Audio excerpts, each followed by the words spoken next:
கர்ப்பப்பை இறக்கம் உள்ளவங்க எல்லாருக்குமே கர்ப்பப்பையை ரிமூவ் பண்ணுறது தான் ஆப்ஷனா அப்படின்னு கேட்டிங்கன்னா கண்டிப்பாக இல்லை. மெடிக்கல் ட்ரீட்மெண்ட் நம்ம வந்து கொடுக்கலாம். அதுக்கப்புறம் கன்சர்வேட்டிவ் மேனேஜ்மெண்ட், அதாவது exercises, pelvic floor muscles training, அதுக்கப்புறம் பெல்விக் ஃப்ளோர் எக்ஸசைசஸ் இதெல்லாம் சொல்லி கொடுக்குறப்ப இதுலேயே நம்ம வந்து சரி செய்ய ட்ரை பண்ணலாம். இதுலேயும் சரி ஆகாதவங்களுக்கு மட்டும்தான் நம்ம கன்சர்வேட்டிவ் சர்ஜரி போகிறோம்.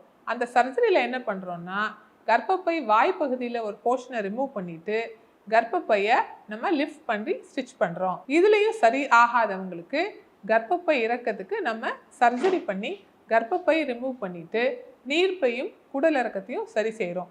பொதுவாக இந்த ட்ரீட்மெண்ட் வந்து மாதவிடாய் நின்ற நிலைக்கு உள்ள பெண்களுக்கு மட்டும்தான் பொருந்தும். எக்ஸ்ட்ரீம் ஆஃப் ஏஜ், அதாவது 70-80 வயது மேலே உள்ளவங்களுக்கு, அனஸ்தீசியா ஃபிட்னஸ் இல்லாதவங்களுக்கு நம்ம பெசரின்னு ஒரு ட்ரீட்மெண்ட் கொடுக்குறோம்.